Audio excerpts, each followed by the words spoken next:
Yo, what's good, guys? We are back at it again with another MLB The Show 25 video for you guys. In today's video, I'm going to be going over everything that I think is the most worth your time in Diamond Dynasty, the stuff that you should kind of be prioritizing over others if you do want to build the best team, build your stubs, stuff like that. So if you guys do enjoy the content, again, I would urge you to like and subscribe as we are on the way to 10K and all that. So breaking it down, I think the most important thing is the XP path for sure. It has paid out for me in a way that it might not pay out for everybody, but the more wheel spins you can get, the higher your chance of actually getting something good. I got Otani out of a chase pack from the wheel spin. I got Aaron Judge out of a 5 bundle from the wheel spin. Not saying everybody's going to get that, but you'll get something. If you sit here and you earn enough wheel spins, you will get something, as well as you're getting all these stubs, packs, and boss packs, which aren't really worth a ton right now. If you want to sell them, you can sell them. For me, I'd probably just hold at 15K. I don't see them getting too much worse than that. But that is something in the background that's more passive. There's not a ton of great dedicated ways to earn a ton of XP, but our number one thing that I think you should be doing is earning a lot of XP, and that is knocking out your multiplayer program. You can do it through ranked, you can do it through co-op, you can just play events if you really want to. I don't know if you're going to be able to complete all of it just by playing one mode, but you will be able to get pretty much to the end just through playing whatever you want for the most part. So you can see there is a ton of XP in here. There is an unbelievable amount of XP actually. I was at like the end of the XP reward path before even really grinding a ton of the multiplayer program, and every time you hit one of these, it's like a guaranteed wheel spin. So there is a ton of XP in here. There's a good amount of packs. There's choice packs like this where, assuming you know what you're doing, you're picking new threads here, you're walking away with at least like 3K with a probable, like, you could get Bellinger and get 40, you could get Burns and get 20. So this is a very good potential pack, as well as you're getting some pretty good stubs. You're getting like Pendleton's not a ton right now, but Veritek's still like 15K, and a lot of people are going to go buy him to catch up on the program. You're getting this jumbo player pack. This is all added today, 96 stars and above. So the jumbo player pack, that's like 15K worth of value. I don't know if you'll actually get 15K out of it, but it's worth the chance. You can't really put a value on packs. 8,000 stubs, pretty solid. It's nothing to scoff at. Jose Bautista, who is a ton right now. He won't be that much in a little while as more people earn him, but a lot of people do need to use him to get PXP, and he's also not the worst card in the world. And he's a cool name to have, so a lot of people are going to be looking for that card. You're getting this Premier Pipeline pack, which is cool. It's not an insane value. I'd argue it's not great for 130 stars, but it is something. Assuming you pull a diamond, that's like at least 4K, something like that. So some value there. And then you're getting a 50 pack bundle at the end of the program. So not sure what the numbers are on like the worst 50 bundle you could pull, but I think it wouldn't be less than 15K. If you sold everything, I can't see a world where you're getting less than 15K out of it. And then if you pull a diamond, you're probably getting like 20, 25K. And if you pull a good diamond, who knows?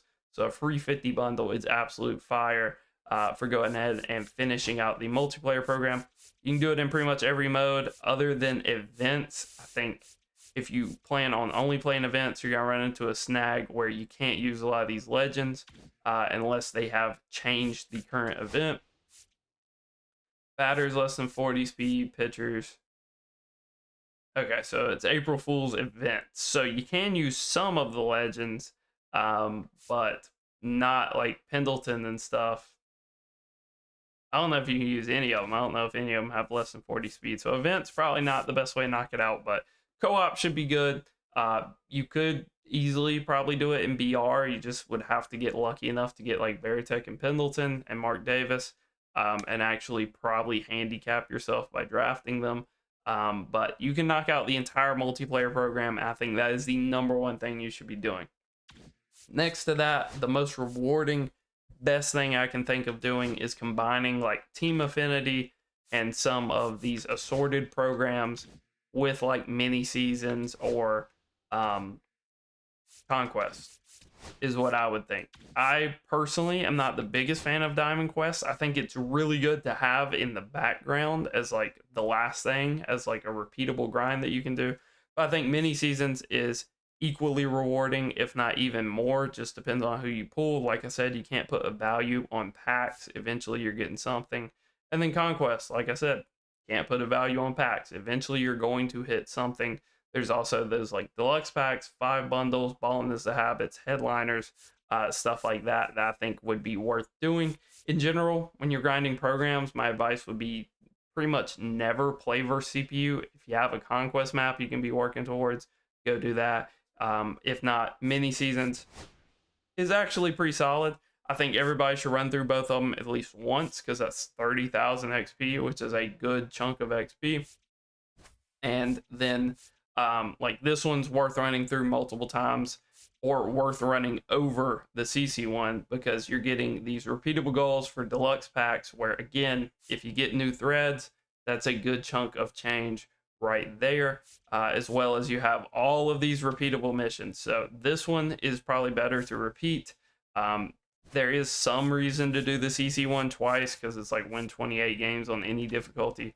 But in general, again, if you are grinding and you're going to be playing versus CPU, there's no reason to actually do play versus CPU, I don't think.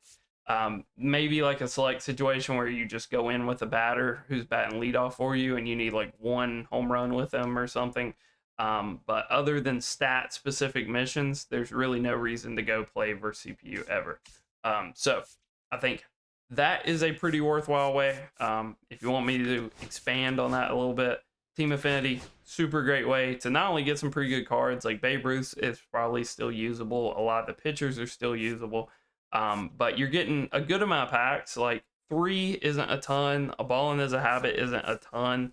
A 5-pack bundle isn't crazy. But if you're using multiple Team Affinity cards in the same games and hitting, 15, 20 runs a game, you're going to start accruing a good amount of packs. I've had mini season games I back out of where I'll walk out and I have 15 packs waiting for me. So go ahead, start knocking out Team Affinity. I think that's the real value of Team Affinity right now. Isn't even necessarily the cards that you get. It's the packs, it's the stubs, it's the chance to get something crazy. And then other than that, I think the last thing on the totem pole is like Diamond Quest or the Road to the Show glitch, which I will have a video on tomorrow. We're running into some technical issues with that. So if you guys do want to just start running that today, I understand, and there are other people that have videos on it, but rest assured I will have one up tomorrow at our regular time. So I think Diamond Quest is cool. As for which one I would run, I'm not a savant on it, but I would think that either of these two are going to be better than this final one. This final one, the rewards may sell for a little more, but in between the spaces, you're not getting like standard packs. You're not getting the silver player packs that sometimes give you like a gold or a diamond. So I would go for one of these. If you want the pack potential, like I've kind of been preaching, then this one's probably better. If you just want some guaranteed stubs each time, this one's probably better. But I just don't think Diamond Quest is insanely worth it when you actually break it down. If you have fun playing the mode, if it's fun for you to grind, then obviously it's a good mode to play. But in general, I think for most people, for like super grinders, I'd probably avoid it and try to knock out everything else first. And then if that's the last thing you have, then you can sit there and rinse to get the amount of subs that you need to get. So hopefully you guys enjoyed the video. Hopefully you have a slightly better, oh, hold up. One last thing I do want to touch on. Collections. Go ahead, maybe get ahead of the curve on some of these, like this one here. You can see these cards are already going up a little bit as people kind of start to anticipate that first collection. I think it's coming out on like the 28th, I think, if I know. Okay, 25th. Legends and Flashback Collection on the 25th. So you're going to want to start to knock some of these out. If you think you're getting that legend and flashback collection without also doing live series, you're probably mistaken, because there just won't be enough cards in a lot of these categories. Like right now, you would think, oh yeah, 10's a good amount here. It'll probably be a lot more than that to actually get the voucher. So if you don't have live series and you're just planning on doing that legend and flashback, I don't know how realistic that's going to be, because they're going to add kind of tiers to this. So hopefully you guys enjoyed. Hopefully made some sense, give you guys some direction. And till next time, peace.